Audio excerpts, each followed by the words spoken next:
Secara dunia yang dikejar adalah yang satu ini. Berkat secara finansial itu yang dikejar orang dunia. Ya. Bicara mengejar berkat finansial tidak salah, hanya begini. Hanya pemahaman dan pengertian yang kita harus benar. Karena pada saat kita bicara tentang berkat finansial, ya, secara alkitabiah dan apa yang dilihat, apa yang dipercaya orang-orang dunia itu tidak sama. Ya. Apalagi saudara sering dengar istilah financial freedom. Apa itu? Bebas secara finansial. Jadi berkat finansial itu yang kita harus ingat, ya. Itu bukan seperti apa? Secara harafiah bahwa semua tersedia. Semua mau ngapain aja bisa, mau membeli apa saja karena alat yang dipakai untuk membeli kita punya. Tidak seperti itu. Ya, maksudnya bebas secara finansial adalah yang penting satu, yang poin nomor satu itu penting banget ya saudara, yaitu apa? Tidak terikat dengan uang. Bukan hanya memiliki uang pada saat menggunakan uang yang ada. Bukan hanya itu, tapi lebih tidak terikat sama uang. Nah, saya akan ambil banyak materi dari Alkitab ya, ada pengajaran tentang Yesus sendiri. Karena begini, pada saat financial yang kita bicara uang, financial itu kan berkaitan sama uang. Pada saat itu tidak terbatas, maka most likely ya kebanyakan karakter orangnya itu sendiri, siapa engkau yang sesungguhnya itu akan muncul ke permukaan. Ibaratnya kalau saudara diamprokin uang $1 juta, karakter tiap-tiap orang akan muncul. Karena bisa ngapain aja dengan itu, gitu kan? Ya, saya rasa saudara pernah dengar pertanyaan, jika saudara diberi $1 juta, apa yang akan kau lakukan? Ya, jawabannya akan beda-beda satu orang dengan yang lain. Ya, apakah bahkan jika itu ditanyakan dengan orang percaya, kita bicara believer, orang-orang yang orang-orang Kristen, jawabannya akan beragam, berbeda. Tapi dari jawaban itu, saudara bisa tahu apa yang ada di dalam hati orang tersebut. Benar kan? Ya. Pada saat semua restriction diangkat, semua hambatan, semua penghalang itu diangkat, maka aslinya orang itu akan muncul ke permukaan. Termasuk pada saat dia tidak punya keterbatasan dalam hal finansial, maka aslinya itu akan terlihat. Nah, ada satu cerita menarik pada suatu saat Yesus berjalan di bumi waktu Yesus mengajar. Ada seorang muda yang kaya, dikatakan rich, yang ruler. Bukan cuma seorang muda yang kaya, tapi dia juga punya kedudukan. Datang kepada Yesus, ini orang kaya, dan bertanya bagaimana supaya saya bisa memperoleh hidup, ya, bisa memperoleh hidup yang kekal.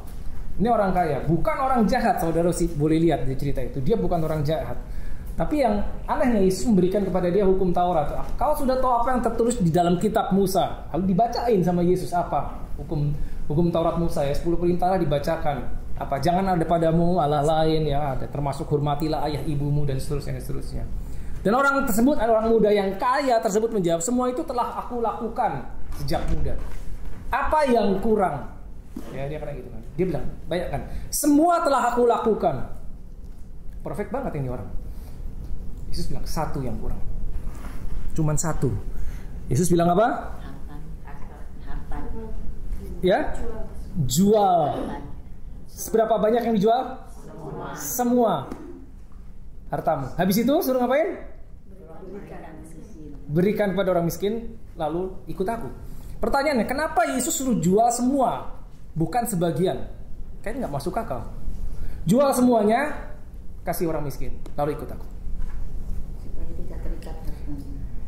Ya. Bersihkan dari bawah, dari nol. Terikat. Jawabannya gini, saudara. Jawabannya gini.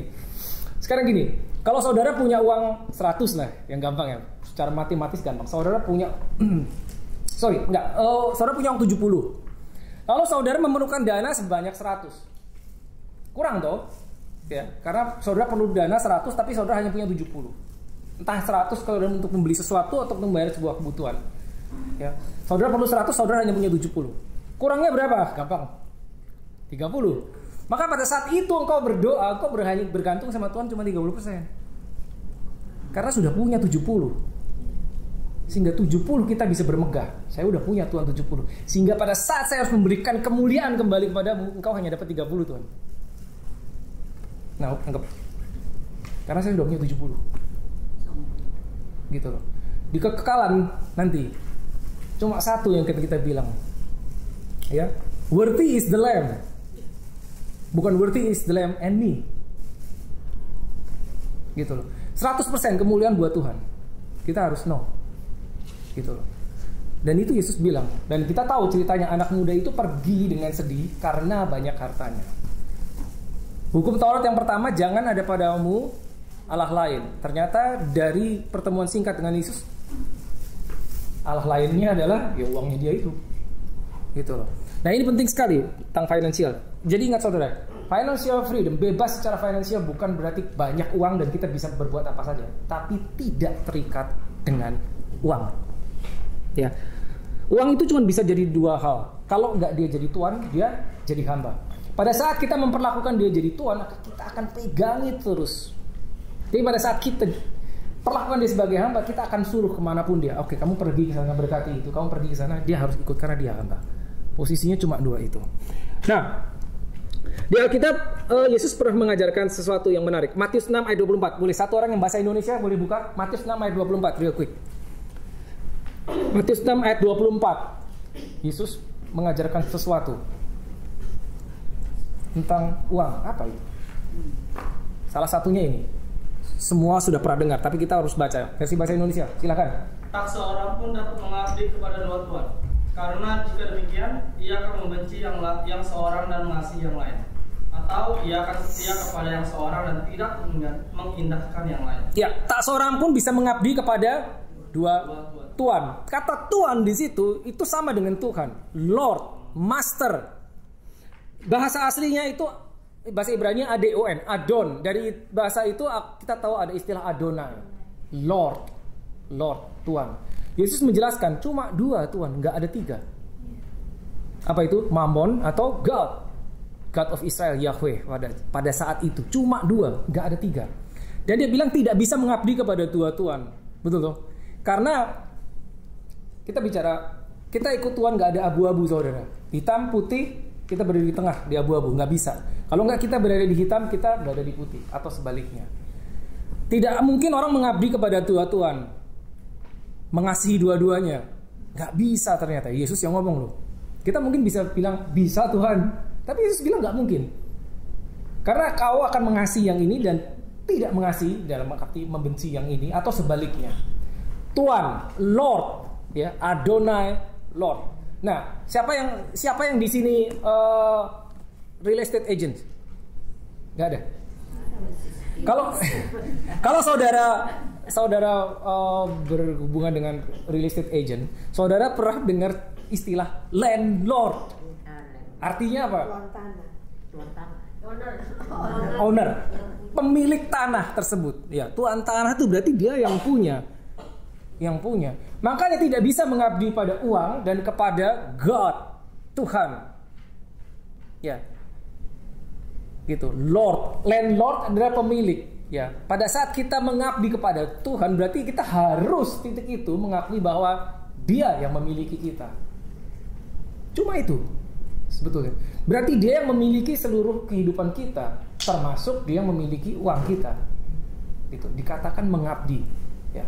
Pada saat kita bilang Tuhan, berdoa dalam apapun dan kita mengeluarkan dari mulut kita kata Tuhan, di situ harusnya kita mengakui Engkau yang punya. Aku ini punya-Mu Tuhan. Seperti itu. Ya. Jadi cuma dua kemungkinannya.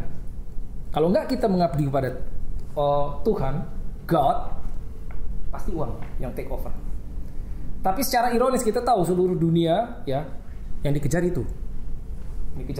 Sampai kurang lebih 2 tahun lalu kita mengalami, seluruh dunia mengalami ada kalanya, ada sebuah era di mana yang namanya uang itu berhenti bicara, kedudukan berhenti bicara, jabatan berhenti bicara, pangkat berhenti bicara. Satu yang dicari orang, bukan lagi uang. Ya, keselamatan, kehidupan, kesehatan. That's it. Karena saudara masih ingat uang berhenti loh saat itu. Mau uang berapa banyak? Pada saat di sini udah masker, nafas yang gratis aja nggak bisa. gitu. Itu benar-benar dirubah sama sekali. Dan itu belum lama, ya. Kita mestinya masih ingat itu. Ya, ini Yesus yang mengajarkan. Jadi financial free secara finansial berarti tidak terikat pada hutang. Nanti saya akan ada kesaksian di belakang.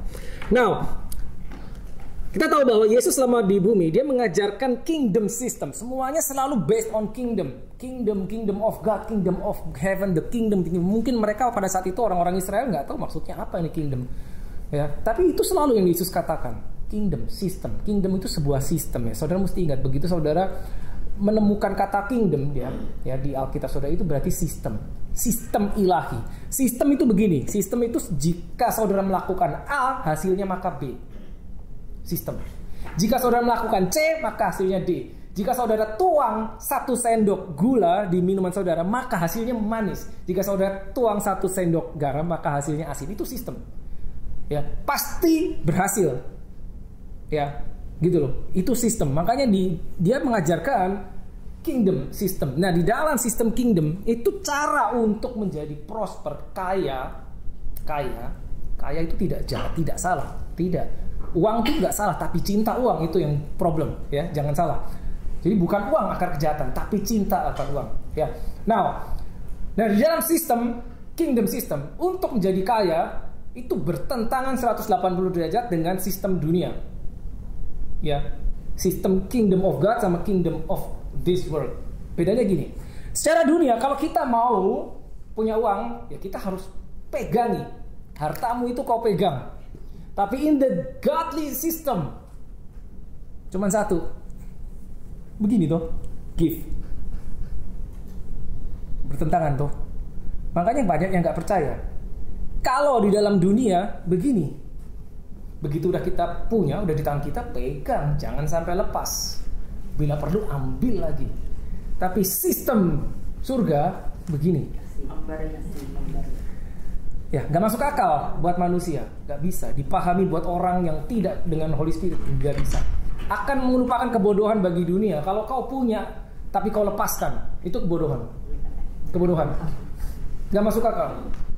Tapi itu yang diajarkan Yesus. Ya, kalau punya, makanya ayat ada yang bilang ada yang menghemat luar biasa tapi terus berkekurangan, ada yang menyebar terus, memberi terus tapi terus bertambah justru. Gak masuk akal saudara, ya. Jadi financial systemnya kingdom of God itu berlawanan sama sekali. Nah, ada orang yang menjadi kaya di luar sistem the kingdom system, bisa. Tapi orang itu tentunya akan susah payah harus mempertahankannya. Tapi ada orang yang menjadi kaya melalui the kingdom system. Setelah dia menjadi percaya masuk ke dalam sistem kingdom, lalu dia diberkati menjadi kaya. Itu akan berbeda saudara. Berbeda. Pertanyaannya, bisa nggak kita tidak usah ikut inilah sistemnya Tuhan karena susah mengerti Tuhan. Bagaimana bisa menjadi kaya dengan cara memberi? Nggak masuk akal. Bisa nggak saya menjadi kaya pakai sistem dunia? Ambil sebanyak mungkin. Bisa nggak? Bisa. Tapi titik itu engkau tidak perlu Tuhan. Nggak perlu. Buktinya apa? Buktinya orang paling kaya di dunia, apakah dia mengenal Tuhan? Maybe not. Ya, anggap ya. Gitu loh. Bahkan secara, kalau kita jujur, orang akan lebih dekat sama Tuhan pada saat dia kelimpahan segala sesuatu, apa dia kekurangan. Karena pada saat kelimpahan everything is good, tanpa sadar seringkali saya nggak perlu Tuhan karena udah baik, semua udah ada, gitu. Lupa doa sehari, lupa doa 2 hari, nggak jadi miskin. Tidak saudara, itu bahaya, itu yang bahaya, gitu loh. Jadi ada 2 cara di dalam dunia dan cara di dalam Tuhan. Seperti kita tadi udah lihat, itu berlawan satu dengan yang lain. Ya, makanya penting sekali kita dalam konteks kita, standar kita ini saudara. Tapi saya nggak ngerti Tuhan. Kita dipanggil bukan untuk mengerti. Tidak, kita dipanggil untuk taat. Kalau kita bisa mengerti setiap hal, jangan-jangan kita yang jadi Tuhan. Kalau kita bisa mengerti. Makanya kemahatauan itu dikit oleh dia sendiri. Bukan kita, bagian kita. Ya. Kalau toh kita diberitahu, apakah kita menjadi taat? Belum tentu juga. Ya, nangkep ya? Jadi memang ada hal-hal yang memang tersembunyi. Karena kita sekali lagi dipanggil untuk bukan menjadi mengerti, tapi menjadi taat. Standar di dalam kerajaan. Lukas 6 ayat 38, bahasa Indonesia.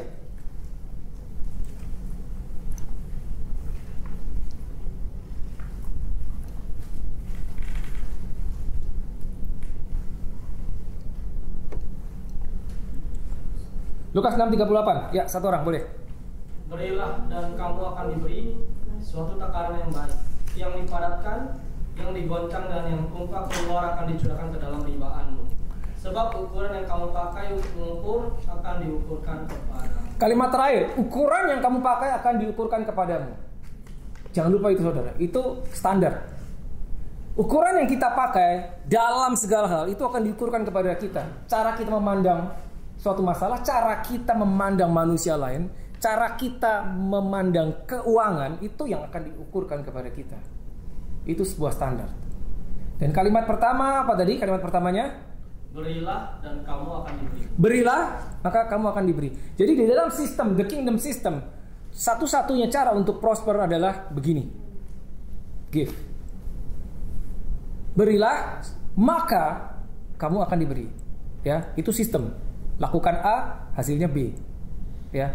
Percaya nggak percaya itu sudah tertulis, saudara. Itu sistem surga. Dunia nggak percaya seperti ini. Ambillah sebanyak-banyaknya, maka kau akan berkelimpahan, itu dunia. Tapi berilah, maka engkau akan diberi.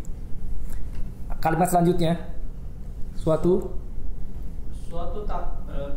berilah dan kamu akan diberi Ya. suatu takaran yang baik, yang dipadatkan, yang digoncang, dan yang tumpah keluar akan dicurahkan ke dalam. yang dipadatkan dan digoncang, ini sulit dipahami. Dipadatkan, jadi kalau ada bucket, ada kontainer, ya, diisi sesuatu, dipadetin dulu, udah penuh, habis itu digoncangkan, maka yang apa? Kan digoncang tuh. Maka yang apa? Tumpah keluar itu akan dicurahkan. Nah, itu bagianmu. Yang tumpah keluar itu yang akan dicurahkan kepadamu. Sebelum tumpah, maka kau harus keep giving sampai full takarannya. Ini nggak gampang, saudara. Memberi itu nggak semua orang bisa. Secara jujur, nggak bisa. Nggak semua orang bisa. Banyak orang nggak bisa memberi, harus dilatih, harus latihan. Kalau saudara tidak terbiasa memberi, untuk melepaskan dari tanganmu uang yang kita tahu ini hasil kerjaan saya, oh itu rasanya sulit sekali. Meskipun di rekening bank kita masih banyak, katakanlah kita punya 100.000 di rekening bank, untuk mengeluarkan 100, itu bisa berkeringat kalau nggak pernah. Taunya gimana? Saudara harus coba. Saudara nggak akan tahu kalau saudara nggak pernah coba. Melepaskan apa yang kau tahu itu milikmu, tanda kutip ya, milikmu. Kenapa? Karena saat kita berdoa Lord, itu milik Tuhan, bukan milik kita. Karena kehidupan kita punya Tuhan. Untuk melepaskan itu gak gampang. Kenapa? Karena kita akan melihat kepada kita. Ini Tuhan, ini kalau saya lepaskan, saya nol loh. Berarti tidak lagi di tangan saya. Tapi Ayub itu bilangnya apa? Berilah, maka itu akan diberikan kepadamu. Give and it will be given back to you. Gitu loh. Itu sistem. Gitu loh. Itu sistem. Nah, coba saya beri pertanyaan yang saudara nggak harus jawab, renungkan aja.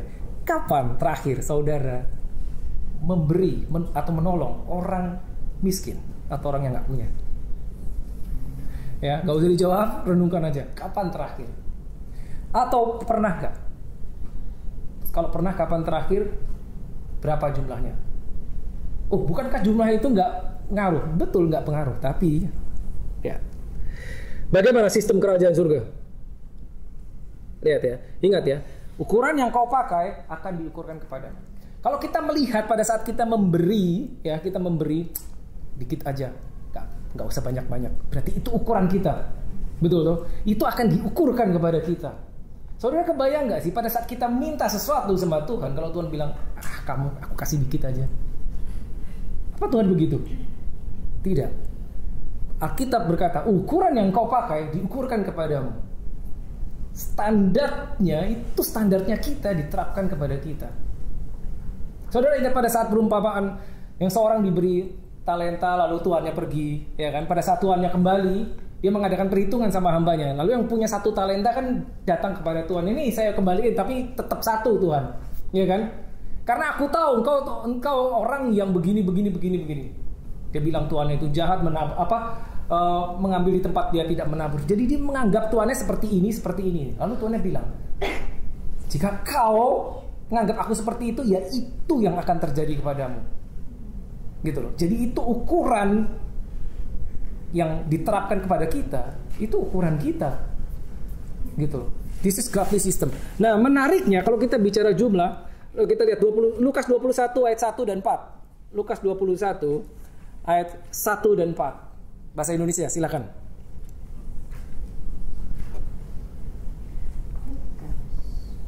Ketika Yesus mengangkat mukanya, ia melihat orang-orang kaya memasukkan persembahan mereka ke dalam peti persembahan. Ya, ini Yesus lagi mengajar di bait suci dengan murid-muridnya, ada orang Israel, dan di sana ada peti persembahan ya, kayak kotak kolektor gitu ya. Ada orang-orang memasukkan persembahan.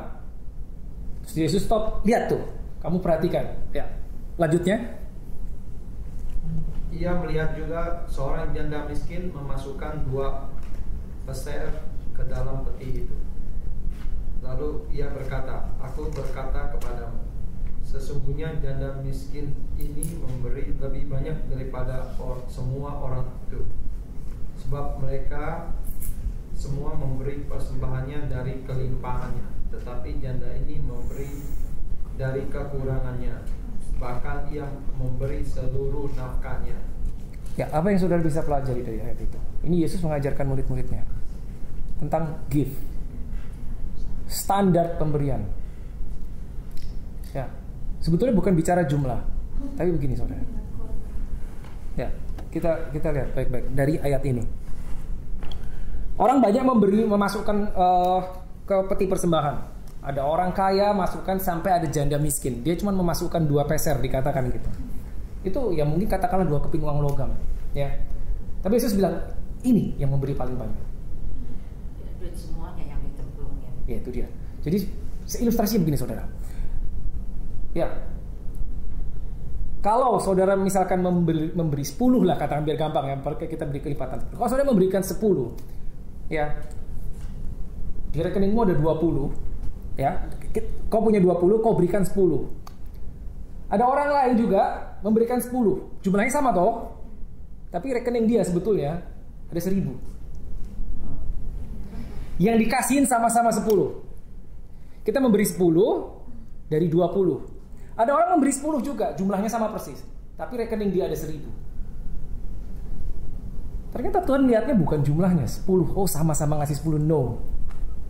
Yang dilihat Tuhan apa? Persentasenya. Yang pertama ngasih 50%, yang satunya cuma ngasih 1%. Nggak maksudnya? Gitu loh. Jadi kalau yang ini mau ngasih sama, dia harus ngasih 500. Yesus yang ngomong. Ya, maka si janda itu ngasih 2, dia bilang ini yang paling banyak ngasih. Karena dia memberi 100%. Orang lain mungkin ada yang nyemplungin 10, tapi itu mungkin cuma 10%. Gak masuk akal saudara. Kita gini. Mungkin kita gak tahu. Mungkin kalau ada orang-orang yang bijak, orang-orang pandai secara ekonomi, dia akan protes sama Yesus. Gak bisa Yesus, gak masuk akal begitu caranya.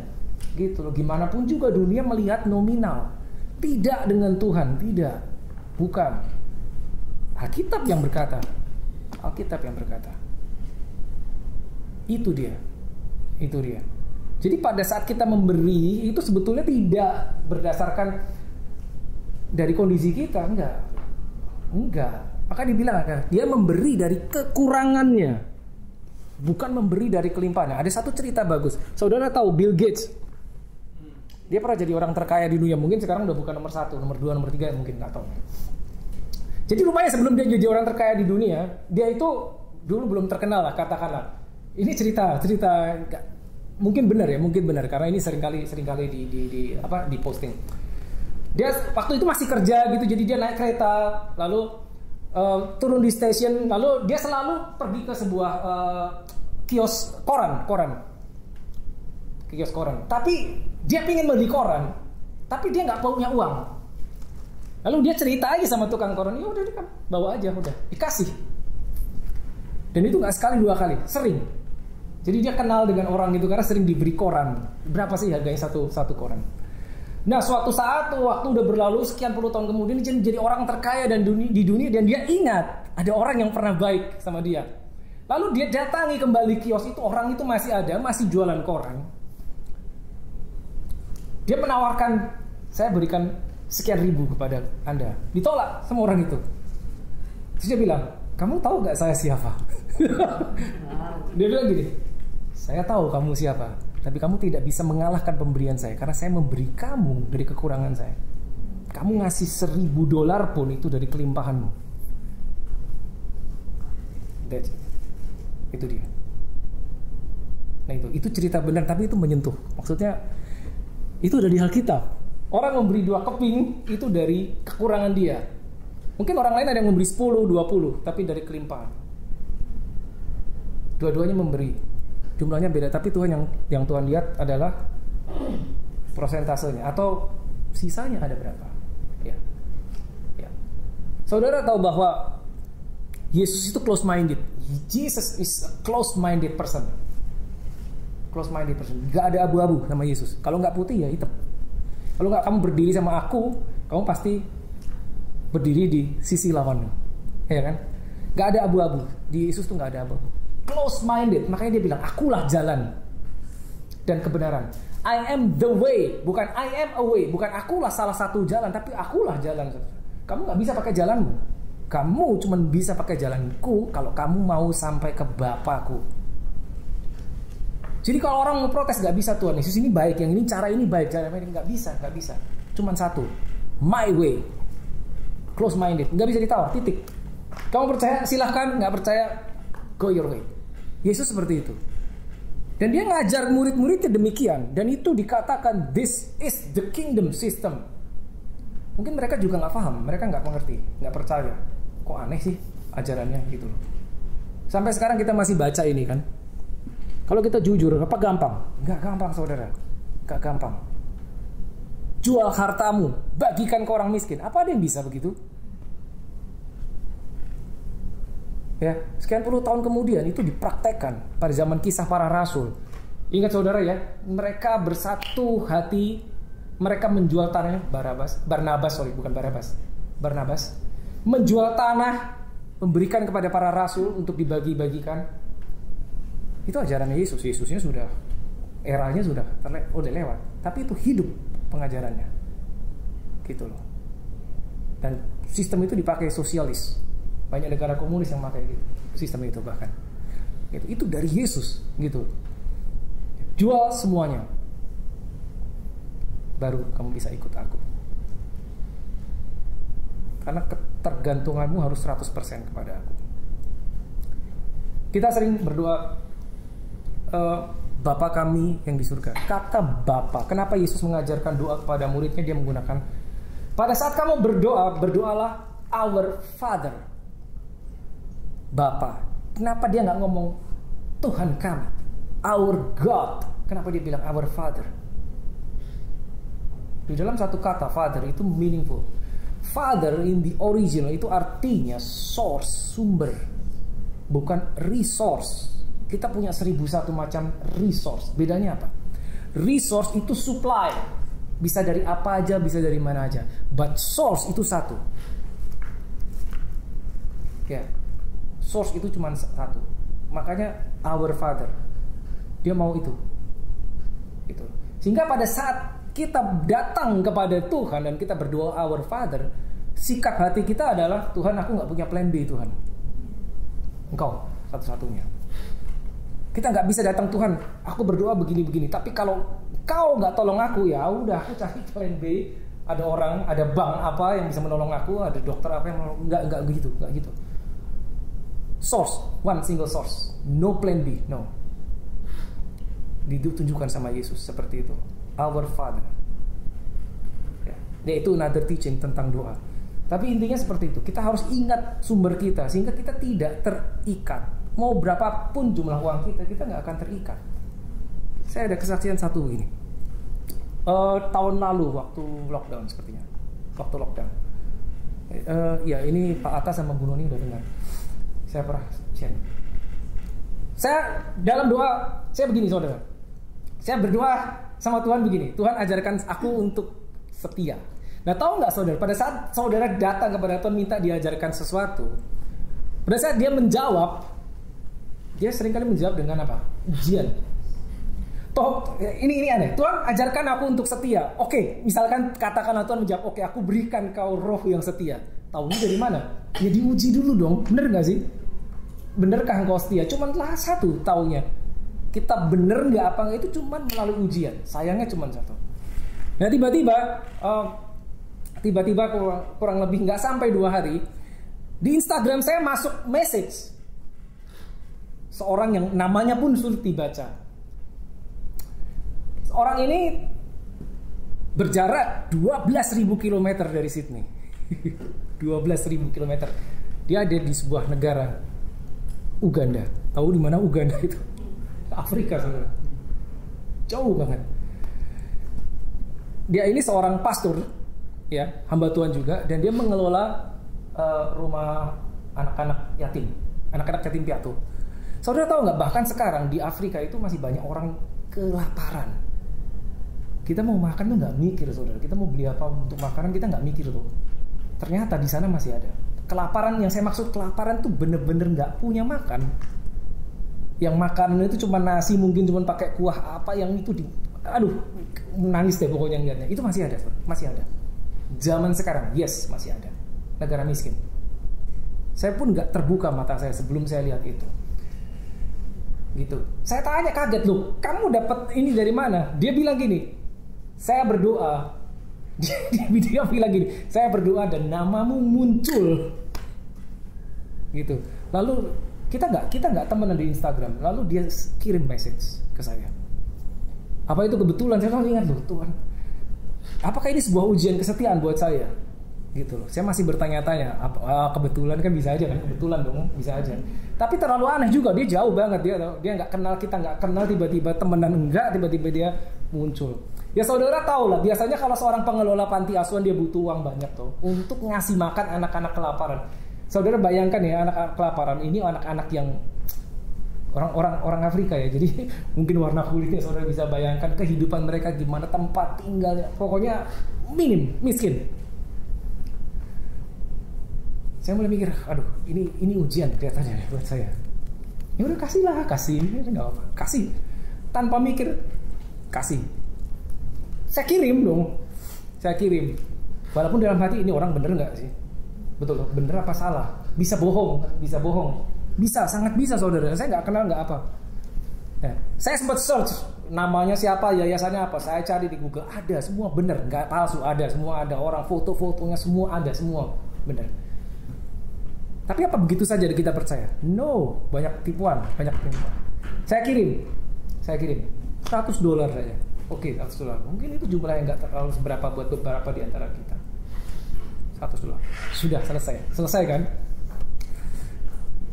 Tapi ternyata nggak selesai, saudara. Lalu dia bilang gini, ada seorang anak di tempat kami, ya, yatim piatu, namanya John, sebut saja. Dia sedang keluar mencari bantuan makanan, tapi di tengah jalan dia ketabrak mobil. Ada fotonya, saya lihat fotonya. Wah, dijahit sini, pokoknya luka, benar-benar terluka. Lagi mau cari bantuan makanan, ketabrak mobil si John. Bener apa enggak? Kan kita nggak tahu. Bisa aja itu bohong dong. Bisa aja bohong kan. Dia perlu biaya sekian. Ini gede saudara biayanya. Dia nggak minta, dia cuma ngasih tahu kita butuh uang sekian $, untuk si John. Ketabrak mobil, anak kecil, umur 9 tahun saudara. Ya udah, saya udah kasih kok, saya bilang, Tuhan saya udah kasih. Tapi hati ini tidak berhenti. Di tanganmu katakanlah di tanganmu ada sekian ratus $, 700, 800, 600. Ada orang yang butuh sekian, kau punya. kau bantu nggak? Tuhan, saya perlu, I need this money, saya perlu uang ini untuk sesuatu yang lain. Tidak mudah, buat saya pribadi tidak mudah. Satu, saya nggak kenal dia. Kalau dia benar, kalau dia bohong gimana? Gitu. Berdoa saudara. Separuh Kudus bilang lepaskan itu benar. Enggak selalu kayak gitu. Ujian iman itu kita yang bertindak dengan iman. Ujian tuh biasanya gurunya diem toh. Bener gak sih? Kalau ujian kan gurunya diem toh, nggak boleh ngomong. Ya udah, setelah 2 hari saya tunda 2 hari, saya lepas semuanya, sekian ratus saya kirim. Tuhan ngomong, kau mungkin butuh itu, tapi saat itu sekian ratus dolar kau lepaskan dari tanganmu, engkau tidak mati. Tapi mungkin kalau engkau tahan, orang itu yang si penting. John mungkin mati. Saya nggak pikir itu, saudara. Yang diminta ada padamu, kau punya. Kau punya kuasa melepas atau menahan uang itu. Tapi tindakan imanmu bisa jadi mempengaruhi satu nyawa terselamatkan apa tidak. Saya nggak kenal John, saudara. Saya kirim, saya lepas semuanya. Titik itu baru saya lega, saya tahu ujian saya lulus. Pertanyaannya, bener nggak apa bohong dia? Katakanlah itu dia bohong, katakanlah dia bohong, saya tetap lulus ujian. Karena itu ujian buat saya, bukan buat dia. Nggak ya maksudnya? Ya. Setelah itu pun saya nggak berhenti. Maksudnya saya tetap search ini bener nggak sih gitu loh. Dari berbagai ya sumber. Saudara bisa search apa aja di internet. Semua hasil search saya kembali dengan ini orang beneran, bukan bohong gitu loh. Semuanya ada. Bahkan setelah itu dia kirim ke saya bill hospital. Nih, dijahit apa obat-obatan biaya, dia kirim buktinya dari rumah sakit. Dia kirim ke saya. Gitu loh. Oke, katakanlah dia betul, katakanlah dia bohong, itu saya nggak tahu kan. Tapi urusan Tuhan dengan saya pada saat itu adalah kamu setia apa enggak gitu. Karena kamu yang barusan berdoa, berikan aku kesetiaan, mampukan aku untuk setia. Gitu loh. Setiap kita pasti diuji dalam keuangan. Suka tidak suka, pasti. Kenapa? Karena kita udah bilang cuma ada 2 jenis Tuhan, uang atau God of Israel, God the Father atau Mammon. Jadi untuk kita bisa mengatakan Lord you are my God, keluar dari mulut kita, nanti dulu bener apa enggak, kamu harus diuji dulu. Pasti saudara pasti akan diuji. Kalau saudara belum mengalami, mungkin suatu hari saudara akan diuji. Setiap doa kita, pujian kita, penyembahan kita yang menyatakan sifat-sifatnya Tuhan, karakter Tuhan, kita bilang, Lord, betapa engkau luar biasa, betapa engkau baik, engkau kudus, engkau setia. Apapun itu yang keluar dari mulutmu akan diuji, diukurkan kepadamu. Ya, Alkitab udah banyak menunjukkan contoh. Ya, contohnya Abraham sendiri. Gitu. Sehingga bagaimana kita memandang yang namanya financial atau uang itu seakan-akan ujian terakhir yang ada Abraham adalah pada saat dia harus mempersembahkan anaknya. Baru setelah itu Tuhan bilang, sekarang aku tahu, now I know that you fear God. Seakan-akan apa sebelumnya Tuhan nggak tahu? Ya Tuhan tahu tentunya. Tapi setelah dia lulus ujian, dia mau menyerahkan anaknya yang paling berharga, baru Tuhan ngomong, now I know engkau takut akan Tuhan setelah melalui ujian. Sebelum itu, nanti dulu kita bisa ngomong apa, Tuhan aku orang baik. Sebelum kamu pernah dicobai jadi jahat, dari mana kita tahu kita baik? Itu maksudnya saudara. Now this is very important. Ya. Nah itu bukan pertama, kami sering beberapa kali mengalami. Dan yang luar biasa begini saudara, jika engkau berhasil melalui satu ujian yang pertama, engkau akan dibawa naik. Tapi di sana ada ujian lagi.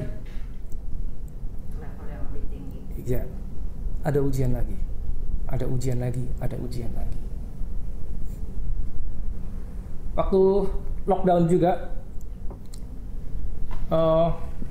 akhirnya kami harusnya pulang ke Melbourne, tapi kami nggak jadi karena Melbourne lockdown lama ya.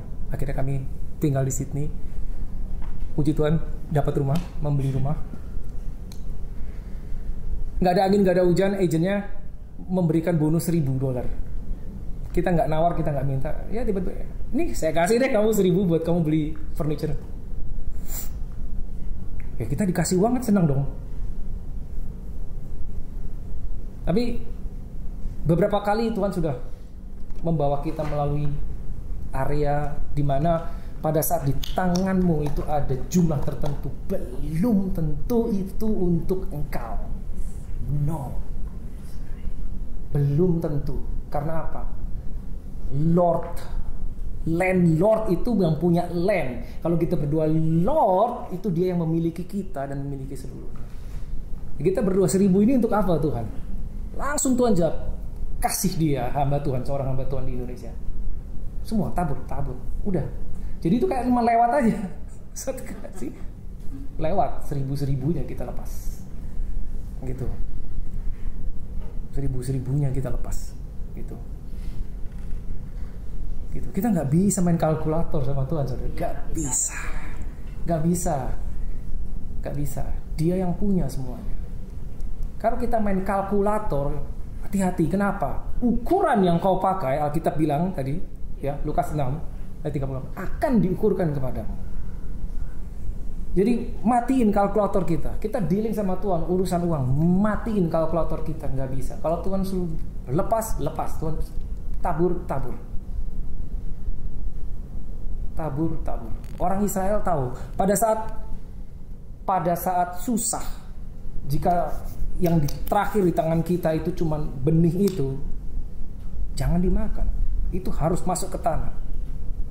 Kalau dimakan habis. Kalau masuk ke tanah kita dapat lagi. Tabur. Ya tentunya kalau kita bicara tentang menabur, kita juga harus tahu kemana kita harus menabur. Karena benih itu jika jatuh ke tanah yang subur dia akan tumbuh. Tapi kalau jatuh ke batu juga nggak tumbuh, saudara. Ya, tapi that's another teaching, bagaimana tentang memberi. Jenis-jenis pemberian ada macam-macam. Ya, saat gimana kita memberi untuk orang miskin itu beda dengan cara kita menabur ke atas.